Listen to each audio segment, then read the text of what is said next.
اور دوسرا نعرہ جو ہے وہ اقتدار عوامی کمیٹیوں کو منتقل کیا جائے گا نعرہ ہونا چاہیے۔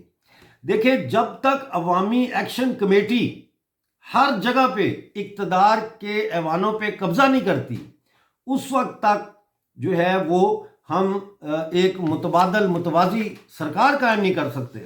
اور جب تک ہم ایک متبادل متوازی سرکار قائم نہیں کرتے اس وقت تک ہم اپنے وسائل کے اوپر جو اپنا قبضہ ہے اس کو بحال کرنے کی طرف ایک قدم بھی آگے نہیں بڑھ سکتے۔ یہاں یہ بات سمجھنا بہت ضروری ہے کہ جب تک ہمارے وسائل پر ہمارا اپنا قبضہ نہیں ہوتا، بجلی، سبسڈی، تنخواہیں،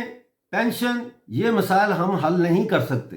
اور پاکستان اگر یہ مسائل حل کرنے ہوتے تو یہ پچھلے 75 سال میں حل ہو چکے ہوتے، اور اب پاکستان اگر چاہے تو بھی یہ مسائل حل نہیں کر سکتا، کیونکہ اس کے پاس رقم ہی نہیں ہے۔ وہ صرف اب لوٹ مار کے ذریعے اپنی ریاست کو قائم رکھے ہوئے ہیں۔ پہلا مطالبہ جو ہے وہ تو یہ ہے کہ یہ سرکار استعفیٰ دے اور گو انوار گو جو ہے اس کے نعرے بلند کیے جائے، اور دوسرا نعرہ جو ہے وہ ہے اقتدار عوامی ایکشن کمیٹیوں کو منتقل کیا جائے۔ اس کے ساتھ ہی ایک تیسرا نعرہ ہمیں اب لگانا پڑے گا کہ 22 اکتوبر سے پہلے،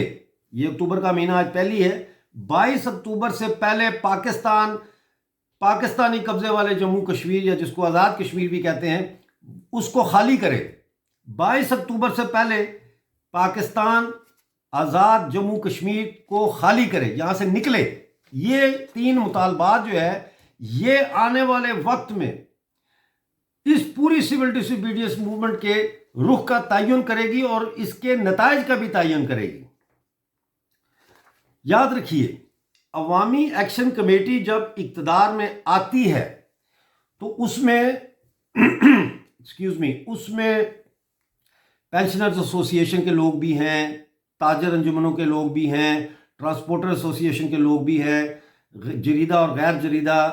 تنظیموں کے نمائندے بھی ہوں گے، اس میں رکشہ ڈرائیور یونینز کے لوگ بھی ہوں گے، اس میں میونسپل کارپوریشن کے نمائندے بھی ہوں گے، سینیٹری ورکرز کے نمائندے بھی ہوں گے، اس میں اسٹوڈنٹس کے نمائندے بھی ہوں گے، اس میں وکلا کے نمائندے بھی ہوں گے، اس میں ڈاکٹرز کے نمائندے بھی ہوں گے، اس میں انجینئرز کی ایسوسی ایشنز کے نمائندے بھی ہوں گے، غرضے کہ وہ ایک مائکرو کازم ہے، یعنی کہ وہ ایک خلیہ ہے جس کے اندر یہ تمام آرگینک کمپوننٹس جو ہیں سوسائٹی کے وہ موجود ہیں اس کے اندر عوامی ایکشن کمیٹی میں۔ لہٰذا یہ عوامی ایکشن کمیٹی جو ہے جو سرکار بنائے وہ کیسی ہونی چاہیے، یہ بڑا اہم سوال ہے، اور اس کے لیے ایک مخصوص تناسب سے ہر نمائندہ، سماجی نمائندہ، سول سوسائٹی آرگنائزیشن یا سوشل جو آرگنائزیشنز ہیں یا ہیومن رائٹ آرگنائزیشنز ہیں، ان آرگنائزیشنز کو چاہیے کہ وہ اپنے نمائندے منتخب کر کے عوامی ایکشن کمیٹی کی جو سرکار بنتی ہے اس میں ان کو بھیجیں۔ اس طرح سے ایک مکمل طور پر عوامی جمہوری نمائندہ حکومت پاکستانی قبضے والے جموں کشمیر میں قائم ہو جائے گی۔ اس کے بعد یہ سرکار جو ہے جب بن جاتی ہے اور پاکستان سے ہم آزاد ہو جاتے ہیں تو پھر یہاں پہ ہم واپس معاشی مسائل کی طرف آتے ہیں، یعنی معاشی مطالبات سے سیاسی مطالبات، معاشی مطالبات سے سیاسی مطالبات، اور سیاسی مطالبات سے پھر واپس ہم معاشی مطالبات کی تکمیل کی طرف آئیں گے۔ اور یہ سوال کہ پاکستانی قبضے والا جموں کشمیر کا الحاق بھارت سے ہوگا، خود مختار ہوگا یا کیا ہوگا، یہ بعد کا سوال بن گیا۔ اب اس وقت کا فوری سوال جو ہے وہ یہ ہے کہ پاکستان سے آزاد کروا کے یہاں پہ ایک نمائندہ حکومت عوام کی قائم کی جائے، جس کا میں آلریڈی ذکر کر چکا ہوں۔ لہٰذا میں یہ کہتا ہوں، میک ریولوشن ناؤ، انقلاب کرو۔ اور تمام نوجوانوں کو، چاہے آپ یہ دیکھیں کہ اس وقت جو ہے وہ تمام جو سو کالڈ قوم پرست سیاسی جماعتیں ہیں، یا یہ وہ خود مختاری، تو فلان تو ڈھمکان، یہ سب غائب ہو چکی ہیں۔ ایک بہت بڑے لیڈر ہیں پی او جے کے، وہ ان سے گھبرا کے مظاہروں سے، اور کہ ان کو وہاں پہ کوئی فیصلہ کن کردار ادا کرنے کے لیے لوگ دباؤ نہ ڈالیں، وہ یو کے آ کے بیٹھ گئے،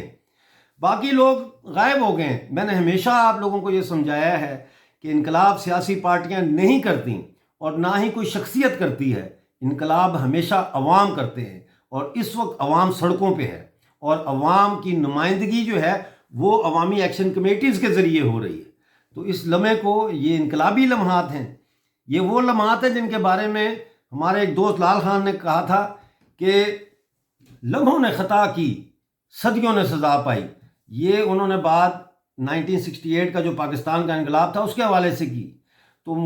میں آپ کو ایک دفعہ پھر یہ یاد دہانی کرا دوں کہ یہ جو لمحات ہیں یہ انقلابی لمحات ہیں، لیکن ان انقلابی لمحات کو انقلاب میں تبدیل کرنے کے لیے سوسائٹی کے ہر حصے، سوسائٹی کے ہر سیکشن کو حصہ لینا پڑے گا۔ این ایس ایف کے اسٹوڈنٹس اس وقت یہ بھول جائیں کہ این ایس ایف ہے، نیپ کے لوگ بھول جائیں کہ نیپ ہے، پی این پی کے لوگ بھول جائیں کہ پی این پی ہے، ورکر پارٹی کے لوگ بھول جائیں کہ ورکر پارٹی ہے، سماج بدلو تحریک بھول جائے کہ سماج بدلو تحریک ہے۔ اس وقت سماج بدلنے کی جو تحریک ہے وہ عوامی ایکشن کمیٹیز کے ذریعے چل رہی ہے، اس میں گھسیں، اور جو نعرے میں نے دیے گو انوار گو، تمام پورا اقتدار جو ہے وہ عوامی ایکشن کمیٹی کے حوالے کیا جائے، اور 22 اکتوبر سے پہلے پاکستان پی او جے کے کو خالی کرے۔ یہ تین آپ کے پولیٹیکل پرنسپل اب سٹینڈ ہونے چاہیے۔ اور اس کے ساتھ ساتھ جو ہے وہ میں یہ کہوں گا کہ اب عوامی ایکشن کمیٹی ہر شہر میں، ہر تحصیل میں اور ہر ضلع میں، ہر شہر میں، ہر تحصیل میں، ہر ضلع میں، اور بالخصوص مظفر آباد میں جو ہے وہ کمیٹیاں بنائے، اور اس نقطہ نظر سے کام شروع کرے کہ اب ان کو سرکار بنانی ہے، اور اس پوائنٹ آف ویو سے جو ہے اب وہ عوامی ایکشن کمیٹی جو ہے وہ کام شروع کرے، اقتدار پہ قبضہ کرنے کے لیے کام شروع کرے۔ اس کے علاوہ جتنا محلہ لیول پہ لوگ ہیں وہ محلوں میں اپنی دفاعی کمیٹیاں بنائیں، تاکہ اگر پولیس یا فوج یا بجلی کے بل کاٹنے والے جو ہے یہ آئیں تو یہ محلوں میں داخل نہ ہو سکیں۔ جب ایک شہر کے کسی محلے میں بھی یہ داخل نہیں ہو سکیں گے تو وہ شہر آزاد ہو جائے گا۔ سمپل، اس میں کوئی راکٹ سائنس نہیں ہے۔ آگے بڑھو، نکلو، عوامی ایکشن کمیٹیوں کو طاقت دو اور قبضہ کرو اقتدار کے اوپر۔ یہ آج کا سیاسی پروگرام ہونا چاہیے۔ Thank you very much for watching. اس کو شیئر کریں جتنا کر سکتے ہیں۔